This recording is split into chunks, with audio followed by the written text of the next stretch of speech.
Hey everyone, my name is Shanice and welcome back to my channel. I am here to give you my wrap up for the month of January. I ended up finishing 6 books, which are all of these. I am personally very happy with that. Before I actually do the reviews, I do want to show you that I am about halfway through my short story collection pick. I will be releasing my TBR list of all the short story collections I plan to read this year. I guess sneak peek for the one that I chose for the months of January and February.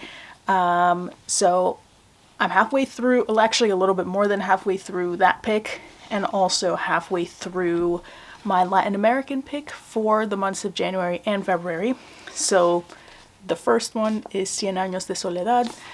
Like I said, about halfway through. And then my short story collection, which I'm not going to review until my February wrap up, but I'm just going to say now that I think this author is right up there in maybe my top 2, top 3 favorite writers of all time. This collection is, it's not even really a collection, it's the complete works of.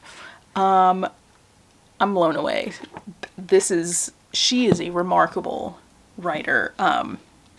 It's been a while since I've come across such life-changing language. But I read this much, so a little bit more than half, and it is the complete stories of Clarice Lispector. Wow. I mean, yeah, this is gonna so far make it to not just my favorite author of all time list, but potentially one of my favorite books ever. But like I said, I'm gonna review that in February, at the end of February when I release my wrap up. But for now, let's talk about these 6 books that I did end up finishing, and I'm gonna do something a little new. I am going to review them in the order of least favorite to most favorite. My ratings this month range from 2 stars to, I think, 3.5. Generally, most of the books that I read, I give around 3 to 3.5. Rarely do I give things, 4, 4.5, and 5, obviously.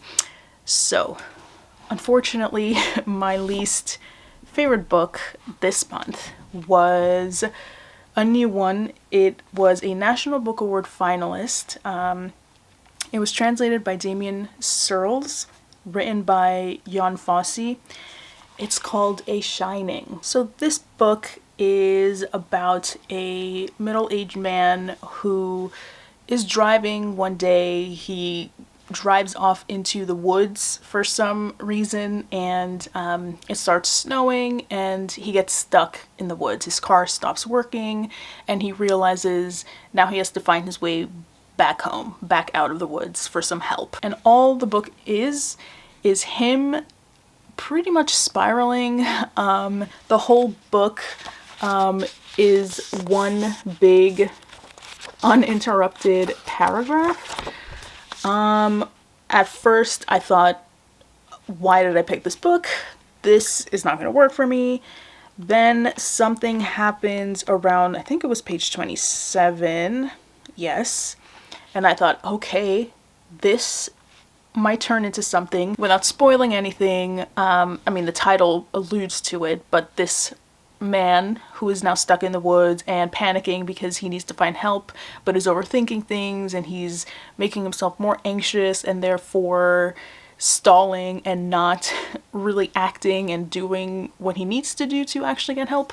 In that mindset, he sees something, or potentially someone, in the woods. The author calls that thing, or that someone, a shining, and the book kind of unravels from there. And my curiosity peaked, and then it completely plateaued for the rest of the book.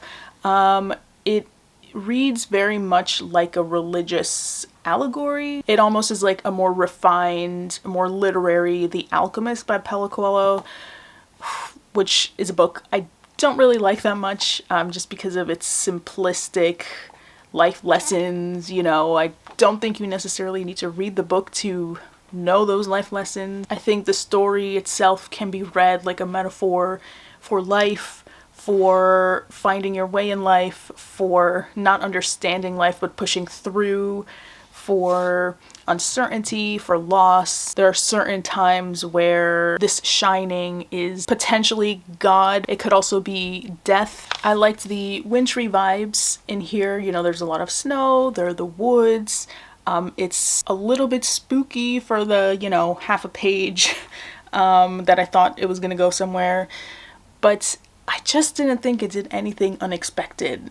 The whole time, the repeated tension was, is he dreaming this or is he not? And then that's it. It was the same note of tension throughout the whole thing, and therefore it stopped being tense. So I was just kind of unimpressed with this. I wanted so much more. I found it kind of predictable. As soon as I latched on to that spiritual allegory, you can pretty much see where it's gonna go. So I gave this 2 stars, and like I said, unfortunately, it's my least favorite of the month. Next is a book I gave 2.5 stars, and I am very sad to report it was my January Big Book Challenge pick. It was Ship of Magic by Robin Hobb. It turns out I don't care very much about ships and the life on the sea. This book is about the Vestrit family. The patriarch of the Vestrit family has passed away, and in this fantasy world there is this material called wizard wood from which these special ships called live ships are made. And what differentiates these live ships from regular ships is that this magical wood that they're made of almost takes on the spirit, the memories, the lifehood, the lifeblood of the family that is its patron. So in this case, it would be the Vestrit family. They are the patrons of this specific ship called the Vivacia. In order for live ships to awaken or to almost become alive, 3 generations of captains have to die. So the patriarch that dies in the beginning of the book is the last Vestrit to die, and so the Vivacia therefore awakens. And so the expectation is that that patriarch's daughter, his youngest daughter, Althea, who was trained under her father, she is kind of a tomboy. She loves the sea life. She has dreamed of being the captain of the Vivacia. So her moment comes to take on the captainship, except other family members have other plans, namely her brother-in-law, Kyle, who is a horrible, horrible man. He wants to take ownership of the Vivacia, take ownership of the Vestrit funds and future. So he has a plan of his own and a way to still keep the bloodline as part of the captainship of the Vivacia, but have him and his individual family probably benefit the most. This is another one that I just felt, if you read the first 50 pages, you kind of already knew where the book was going.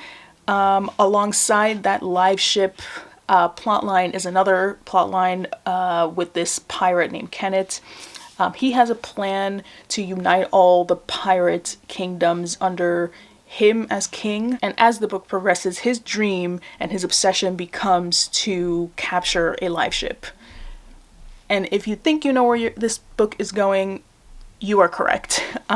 So again, I was just waiting for this to surprise me. I didn't wholly dislike this book. I did give it 2.5 stars. I think the parts that it succeeded the most with were the chapters where we were in the perspective of these sea serpents.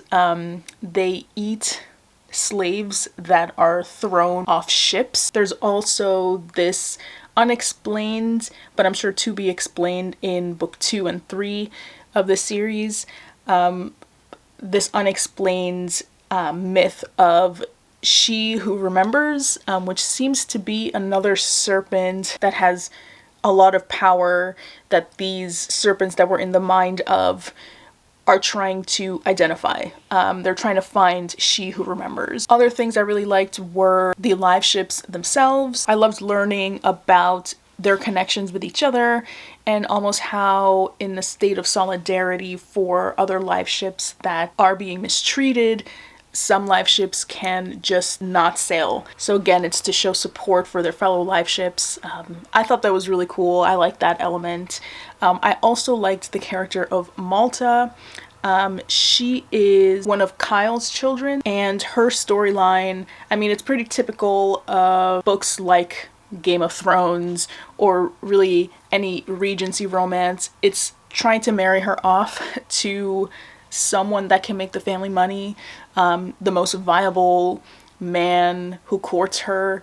But I liked her feistiness. Whenever her parts came up, I felt the most interested. But beyond that, it was just kind of a slog. Kenneth was predictable. The way he treated the woman that he supposedly loved was also predictable. I couldn't help compare some parts to Game of Thrones. Althea gave me lots of like Arya vibes with her storyline. Same like I said with Malta. Malta, you can say, is Sansa in a way. But yeah, 2.5. I don't have much interest right now to continue the series, except for those few interesting plot points that I mentioned. In any case, I think I'm going to just drop this off in one of my little libraries in my town, maybe pick up a book while I'm there, and if at some point in the future I do want to continue, I think I'm just going to borrow those preceding installments from my local library. So the next book that I'm going to mention, I gave 3 stars, and I'm happy I got to this because I am planning on reading the last book in this series in October, something I mentioned in my Big Books Challenge TBR. So I read Sappho's The Angel's Game, which is book 2 in, I don't know what the series is called, Cemetery of Forgotten Books, I think that's what the series is. The first book is The Shadow of the Wind, which I read twice in my life. So yeah, this was translated from Spanish by Lucia Graves, who I didn't know until very recently is the daughter of the renowned translator, historian Robert Graves. She's immensely talented. From how this read in English, there are some delicious sentences in here. I can't compare it to the Spanish because I haven't read it in the Spanish, but I was wholly impressed with this translation. So this book is technically a prequel to The Shadow of the Wind, although from things I read online and also one of my viewers, Erin, you don't necessarily have to read this one second. Like maybe you can read it first before you read The Shadow of the Wind. But according to Erin, there's a character in here that is in book 3. Although again, it's not totally necessary to read this one before book 3, but anyway, it's hard to explain what this is about. Basically, there is this author, this writer, his name is David Martin, and he starts telling us about how he began in his career as a writer. So we start with him kind of working a lowly job at a newspaper, having somebody there ask him to do this assignment to publish these fictional crime stories every week, I think. Those soon become very, very popular. It gives him a little bit of fame. And then one day he gets this mysterious letter from a French publisher named Andreas Corelli, telling him that he has this special proposition for him. And what we find out is that he wants David to write a book, and specifically he asked David to create a new religion for him. So David is confused, as am I as a reader, and from here I think you can say David loses his mind a little bit, which seems to be a running theme in the books I chose for January. The book gets weird, very, very weird, very quickly. It plays a lot with unreliability. Until the very last page, you have no idea what is really happening, what is in David's mind. You don't know if he's crazy, if he's hallucinating, if, you know, he's the victim of other people trying to manipulate him and make him think he is mistaken when in reality, maybe what he is experiencing is real. We don't know if Corelli is real himself. We don't know if anything is actually happening. If that sounds interesting to you, then I would say pick this one up. What really intrigued me was just the vibe. It's so gothic. It's a book about books. It, I think, describes a writer's love for the written word and for one's connection to specific books in our lives. David in particular loves Great Expectations. It's a book that helped him get through some troubling times. So far, this series is like an ode to literature and to bookstores and to the guardians of books. For example, booksellers, maybe librarians, people who are trying to preserve these stories. So there's something very beautiful and touching about that. And again, it's so beautifully written. And while I'm still confused as to what really happened here, it was a fun time. I couldn't wait to get back into it. And similarly, I can't wait to get into book 3. The next book that I finished that I also gave 3 stars to is Winter in Sokcho by Eliza Chua du Sapin, and this was translated from French by Anissa Abbas Higgins. This one is deceptively simple in its writing style and similarly has what you might call a simple plot. It is about a French-Korean worker who is living in South Korea in a coastal town named Sokcho. It's a town that thrives in the summer. Lots of tourists visit it because of its proximity to the demilitarized zone, which is the land in between South Korea and North Korea. And so this main character, she works in a guest house, which I guess is kind of like a hotel. We meet her, follow her through her day-to-day. Nothing is very exciting during the winter, the season in which this book is set. Like I said, the summer is where they get their most customers, they get their most visitors and money. So it's kind of a dead winter. But one day this French tourist visits. He's an illustrator. He's working on what is supposed to be the last installment in his very popular comic series. Each installment takes place in a different location, and he travels to each location to do research. And so while this man is here, he befriends the main character, and they both get to know each other a little bit, form a bit of a connection, and through it we ruminate on art, on liminal spaces, on identity, on appropriation, and who gets to tell what kind of story, and is researching a story or a culture enough when you don't respect it.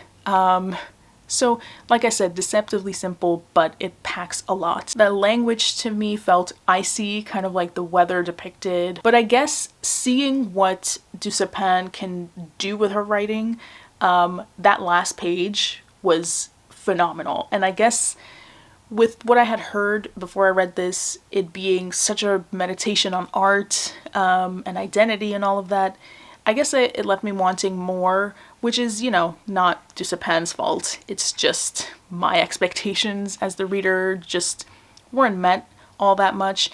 If it were written in the way the last page was written, I think I would have been blown away by this a bit more. But I am happy that I finally read this because it's been on my Kindle for such a long time, and I want to read more by du Sapin. I know she wrote The Pachinko Parlor, which is another short book that packs a punch, so I've heard.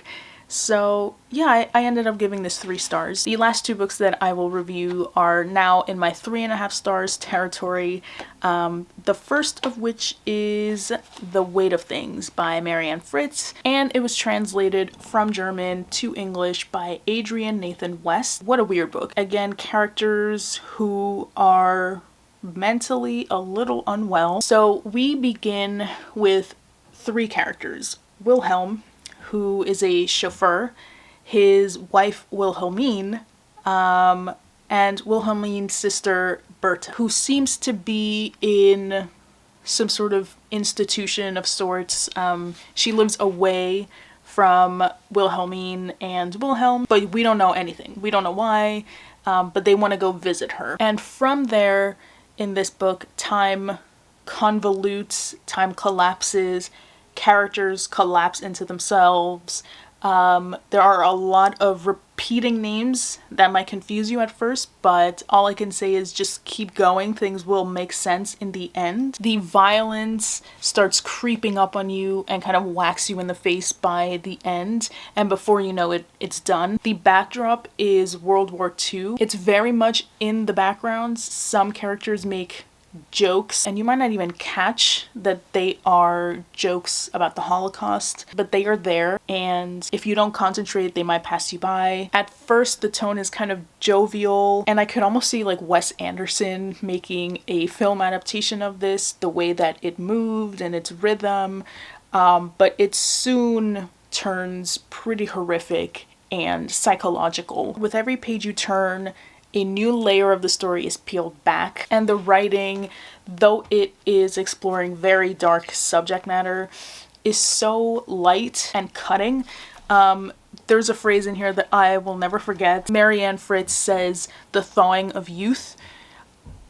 I love that phrasing, and I do recommend in these Dorothy Project editions, read the afterword.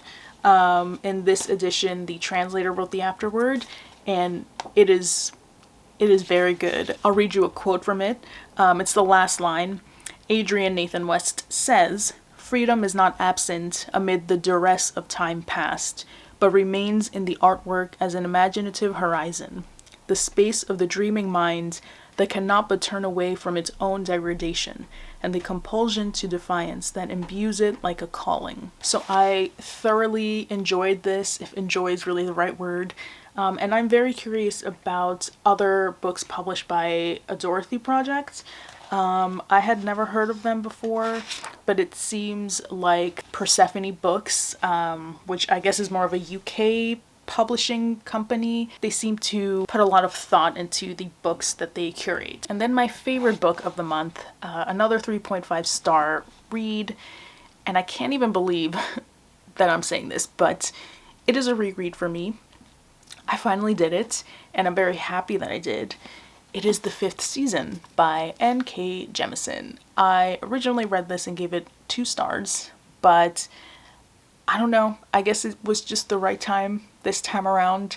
I loved the atmosphere of this. I loved the suspense, and I think it actually does help that this was the second time that I read it, because the format, the twists, the way that the story unfolds, I already know, so I could just relax and not try to think too hard about understanding the world and making sense of the different characters, because I already knew what was going to happen. I thought the language here was very assured, though I don't think it nails the balance of, you know, the rich kind of high language and the occasional, which I still cringe, language of, you know, not using regular modern day English curse words, but saying things like, "oh, rust," you know, still cringe. Second time around, I don't like it, you know, it's unnecessary, completely unnecessary. There's also more vernacular in here that again is just,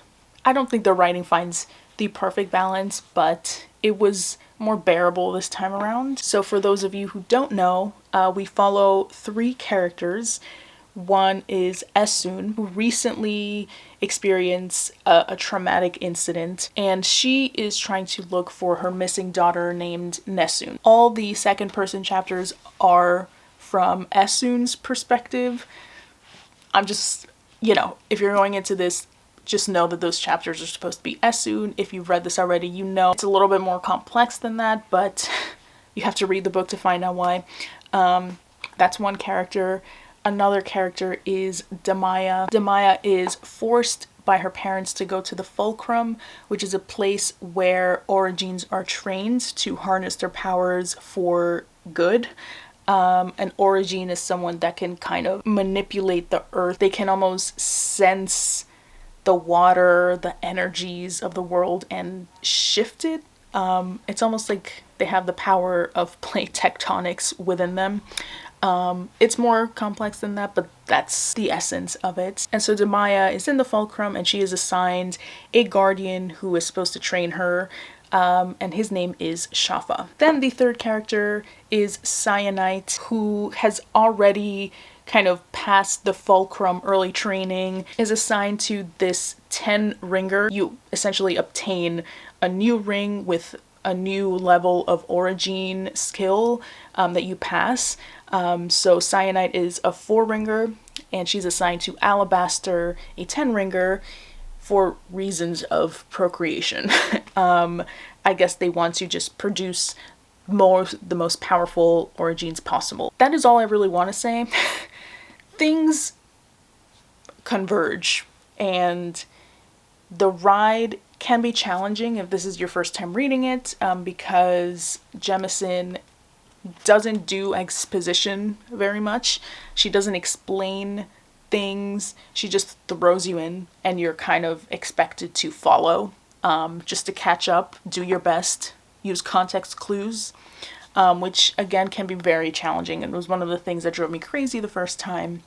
But this time I could just focus on the details, the atmosphere, and the language. I think I didn't give Jemison enough credit the first time. There are some really beautiful language in here.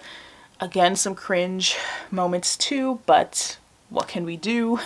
But this was great. Like, I actually, though I was tired coming from work and it was late and my eyes were closing, I wanted to read this. Like, I didn't mind just staying up another hour and reading more of this. I can't wait to read book 2. I'm hoping to in February. This is another testament to why rereading is so awesome. You just change. You're not the same person you were yesterday, 2 years ago, 5 years ago, so why would your experience in reading a book be the same each time you pick it up? It's ever changing, so if you didn't like a book before, maybe it's worth it to try it again. And hey, maybe you will hate it again. Maybe you will hate it even worse than you did the first time, but you might find out that you like it. So 3.5 stars, enjoyed it. And those are the 6 books that I completed, as well as half of 100 Years of Solitude and a little bit over half of the complete stories of the brilliant Clarice Lispector, one of the best authors of all time, one of the best short story writers of all time. How has no one ever told me that she's one of the greatest authors of all time? Oh my god. Just stay tuned in February, I guess, for me to gush even more about that brilliant woman. But yeah, I would say I had a very successful month. Even my least favorite book was still occasionally engaging. But yeah, thank you so much for watching. What was your favorite book of January? Please comment down below and let me know. Thank you so much for watching again, and I will see you all next time. Bye.